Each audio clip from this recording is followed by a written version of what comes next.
am in a great mood today.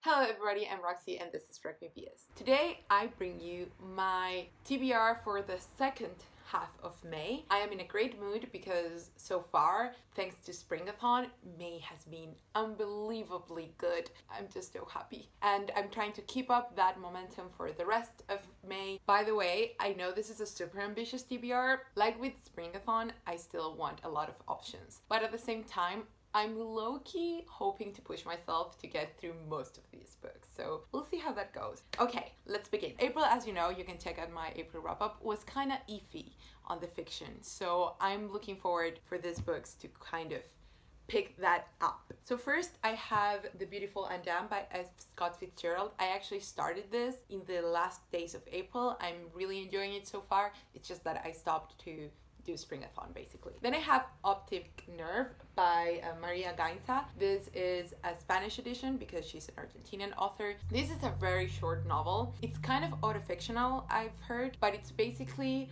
musings on art and life and museum going experience. I actually found out about this book because it was a runner-up to Normal People in the Tournament of Books, and after I found out about this book I heard it everywhere. It was complete echolocution, and as you know, slim books that are all about existence and art are kind of my jam, so I just caved and ordered a copy from my local favorite indie bookstore. What is funnier is that Mark Nash actually recommended this book to me after I had bought it, and it was so great because it was like, yes, great purchase. Then I have a French novel called The End of Eddy. I am very excited to read this. I picked this up just because it seemed interesting in Albertine in New York, which is a lovely bookstore. I'm going to leave a picture here, but there's a blog type thing coming soon-ish.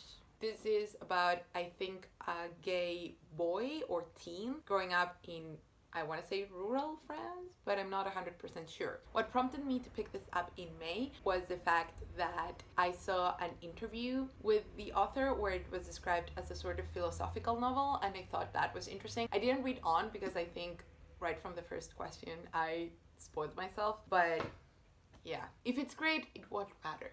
That's what I keep telling myself. Then I have The Perfume by Patrick Süskind. This is about a perfumer who kills people. That's all I know. I think it's somewhat historically based. I'll probably find out a bit more about it. I'm reading it for a podcast that I do with a friend. It's in Spanish, which is why I don't plug it here. But yeah, I'm very excited to be reading this. I picked this up in Belgium a couple of years ago and I still haven't read it.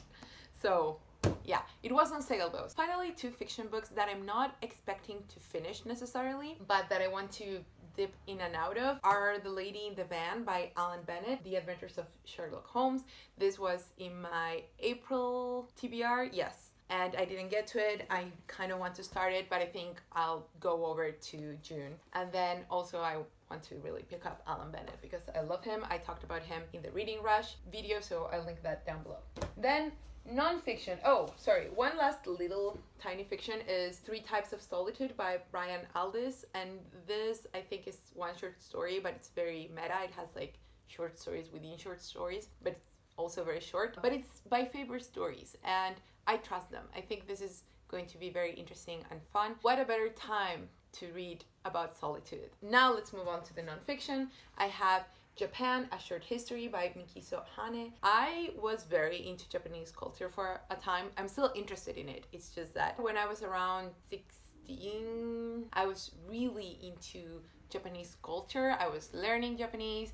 I don't speak Japanese. I only did it for a year. I do know a bit about Japanese history, but I kind of want something to put that all together. Then I have 2 little essays, Create Dangerously by Albert Camus and Why I Write by George Orwell. And I'm just kind of feeling that need to read artists on making art. I realize it's quite ironic to look for uplifting messages in Albert Camus and George Orwell, but I still think they're going to be very interesting essays. Then a little book that I picked up in Strand during my last trip is I Think, Therefore I Draw.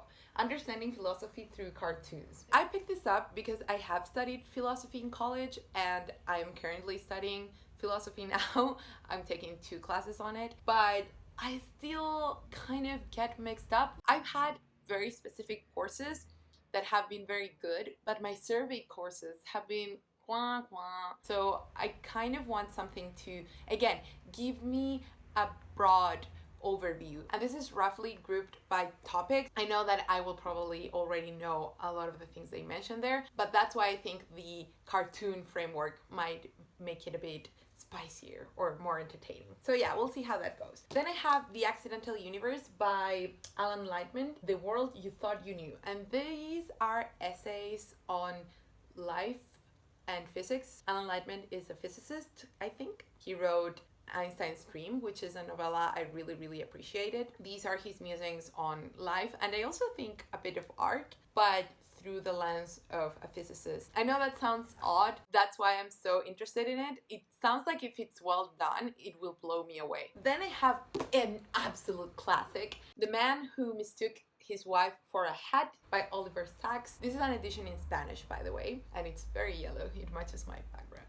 These are seminal tales in the study of brain and cognition and what happens when certain areas of the brain are injured. In case you don't know, Oliver Sacks is probably the most famous neuroscientist ever. I mean, with the general public. He was very devoted to explaining neuroscience to everyone, but he was also devoted to great research that made us understand cognition better through a neuroscience lens. So I just love him. And I've read some cases from here, but I need to read this cover to cover. So there you go. And then I feel like that was a sign. Like, no. You're biting off more than you can chew. But hey, what is life if not a chance to take risks? Okay, so we've reached this section that I call Roxy gives into her instincts to just focus and binge on a topic. I am the kind of person that gets obsessed with one thing. I try to suppress that urge because I'm interested in many things and I try to lead a balanced life. But this past month, music, and in particular classical music and jazz, have overtaken my life in a way that I never expected. 1 week before lockdown, I started learning piano, and luckily for me, I've been able to continue with those lessons online, of course. I do not own a piano, sadly. I have a keyboard. It's alright, I guess, to practice. I just want to binge on music. I'm taking an intro to classical music class. I'm taking a fundamentals of musical theory class. Yeah, it is what it is, guys. Just go with it. So first, I need to finish reading How to Listen to Jazz by Gioia.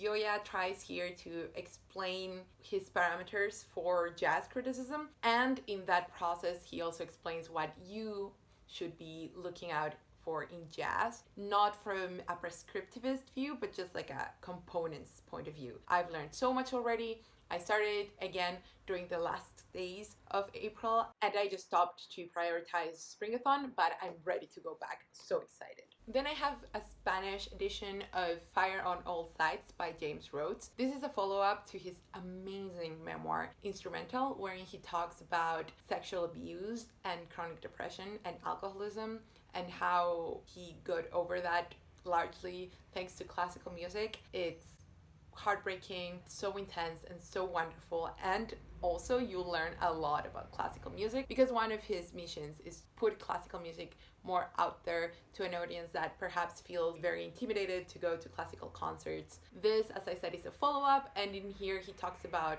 chronic depression while touring. I feel like this is not going to be as full of impact as Instrumental just because that book was out of the charts, but I'm still very interested in reading this because it's also part of my Curious Reading Adventure challenge, so I'm going to link to that video down below. Next, I have 2 books that I did already own, but they were not physically here, but I'm going to get back soon. First is Oliver Sacks' Musicophilia, which is all about music and the brain, and I love Oliver Sacks. I'm currently obsessed with music.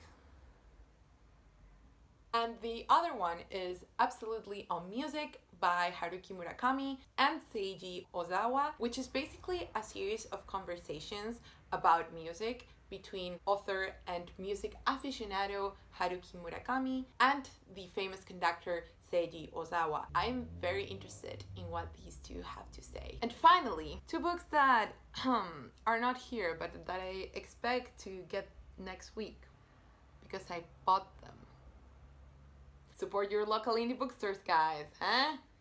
One of these is The Triumph of Music by Tim Branning. He is a historian of different periods. He used to be a professor at the University of Cambridge. That's all I know about him. I honestly was just browsing my favorite local indie bookstores website to see what they had in stock that was classical music related, and I found this book and I thought it was super interesting. It's cultural history about Western music from the 1700s to the present. I am not exactly sure what the present is, but it's a lot about the place of music in society. I am very interested in that, especially when it has to do with like empires, and I'm fascinated by that. I have read a bit of criticism on this book about how Branning overextends his arguments and that his arguments in themselves are not very original. That might be true, I don't know, I want to see it for myself. But also what I'm looking to get from this is more just like the facts. So if I don't agree with the arguments, I don't mind. I think I would still get a lot of this book. So yeah, because I was already paying for shipping here and it's standard shipping, I decided to buy another one, and that is How Music Got Free by Stephen Witt. Now, I've had my eye on this one for a long time, and I just took advantage of the moment. It's not necessarily related to anything I'm learning. It's much more just like a nonfiction book I would pick up anytime. But yeah, it's bad, guys. And what's worse is that I have a lot more music related books because it is a topic that has always interested me. The problem is that I definitely cannot get to them at the moment. But you know, I mean, this is a solid stack. So I'm very, very excited.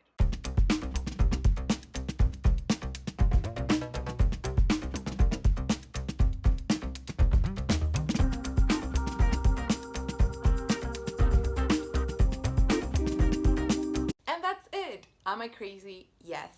But am I happy? Yes. Let me know what you've been reading and what you're hoping to read for these next 2 weeks. I hope you're having a great reading month. I'm definitely having a great reading month. Not only reading a lot, but just thoroughly enjoying every single thing I'm reading. So yeah, that's it for today. See you next time.